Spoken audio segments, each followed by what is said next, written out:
Hello, সবাই কেমন আছো? আশা করি সবাই খুব ভালো আছো। নতুন একটা ভিডিওতে সবাইকে জানাই অনেক অনেক স্বাগত।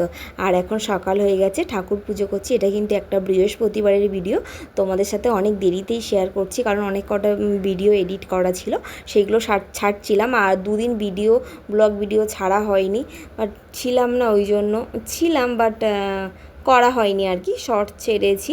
আর তারপরে দেখো সকালবেলা রুটিন তো তোমরা সবাই জানো, রান্না বান্না করা। এখানে দেখো ঢ্যাঁড়স আলু ভাজা করছি, আর এখানে দেখো ডালের বড়ি ভেজে নিচ্ছি, কারণ একটা সবজি করব কুমড়ো সবজি দিয়ে। আর সেই সবজিটার জন্য দেখো এখানে কিন্তু কুমড়োটা সুন্দর করে ভেজে নিচ্ছি, আর তার সাথে কিন্তু করব সয়াবিনের তরকারি। তোমরা কারা কারা সয়াবিনের তরকারি খেতে ভালোবাসো অবশ্যই কমেন্ট করো। তো আমি কিন্তু সয়াবিনের তরকারি খেতে বেশ ভালো লাগে আমার। তো আমার বড় অতটাও পছন্দ করে না, কিন্তু আমার কিন্তু বেশ ভালো লাগে। আর আমরা না ছোট সয়াবিনটা খেতে ভীষণ ভালোবাসি বড় সয়াবিনটার থেকে। যাই হোক, এখানে দেখো রান্নাবান্না কমপ্লিট হয়ে গেছে, আর সব গামলাতে রেখে দিয়েছি। তো দিদি আছে, দিদি বাসনটা মেজে দেয়। তো যাই হোক, এখানে দেখো তারপরে আমি চাল বের করে নিচ্ছি। তো চালটা বের করে রাখলাম, ভাতটা কিন্তু এখন বসাবো না, একটু পরেই কিন্তু ভাতটা বসাবো, কিন্তু বের করে রেখে দিলাম। সব কাজ যখন করে নিচ্ছি এটাও করে রাখি। তো যাই হোক, তারপরে দেখো আমার কৃষির কিন্তু সকালের টিফিন খাওয়া হয়ে গেছে, চান টান করা হয়ে গেছে। তো চান টান করার পরে আবার একটুখানি খেলছিল। তারপরে দেখো ওকে একটুখানি মানে ওই 10:30 পৌনে 11টার দিকে ওকে একটুখানি ফল দেওয়া হয়। তো আজকে দেখো মৌসুম্বি দেওয়া হচ্ছে, আর মৌসুম্বিটা আমি জুসটা বের করে নিচ্ছি সুন্দর করে। তোমাদের বাচ্চাদেরকে এরকম করে জুস বের করে দাও? অবশ্যই কিন্তু কমেন্ট করে বলবেন আপনারা। আর এখানে দেখো আমার কৃষির জন্য জুসটা আমি রেডি করছি।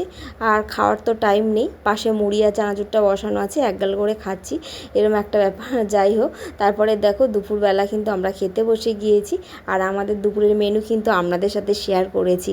তো আমরা দেখতে পারেন কেটু তপ ব্লগসটা কিন্তু। আর অবশ্যই কিন্তু কেটু তপ ব্লগসটা সাবস্ক্রাইব করবেন। আর তারপরে দেখো ওর বাবা দই আরও অনেক কিছু নিয়ে এসেছিলো, তো সেগুলো তোমাদের সাথে শেয়ার করা হয়নি। আর আরেকটা কথা, তোমরা কিন্তু বাচ্চাদেরকে মাখানা খাওয়াতে পারো, ভীষণ ভালো, শরীরের জন্যও ভীষণ ভালো, স্বাস্থ্যের জন্যও ভীষণ ভালো।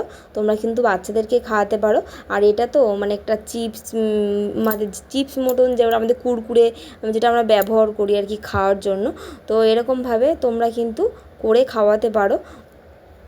আর এত সুন্দর টেস্ট, আশা করি সব বেবিরাই খাবে। তো যাই হোক, দেখো আমার ছেলের জন্য কিন্তু আমি মাখানাটা করছি। আর এখানে দেখো আমি বাটার নিয়ে নিয়েছি, আর সুন্দর করে আগে কড়াতে সুন্দর করে ভেজে নিয়েছি, যাতে ওটা মজমজ করে, মানে মজমজ মানে তোমরা বুঝতে পেরেছো। সুন্দর মজমজে হলে তাহলে তোমরা বাটার আর নুন দিয়ে হালকা করে ভেজে লাল লাল করে তুলে নিতে পারো। এত সুন্দর খেতে লাগবে, মানে বাচ্চারা এমনিই খেয়ে নেবে, চিপস কুরকুরে কিছু চাইবে না, এটাই খেয়ে নেবে। আর এটা ভালো ভীষণ। তো যাই হোক, আমার ছেলের জন্য আমি এটা করে দিয়েছি, তোমাদের সবার বেবির জন্য করে দিতে পারো, আর বড়রাও খেতে পারো, ভীষণ ভালো খাবার। তো আমার আজকের ভিডিওটা এইটুকু।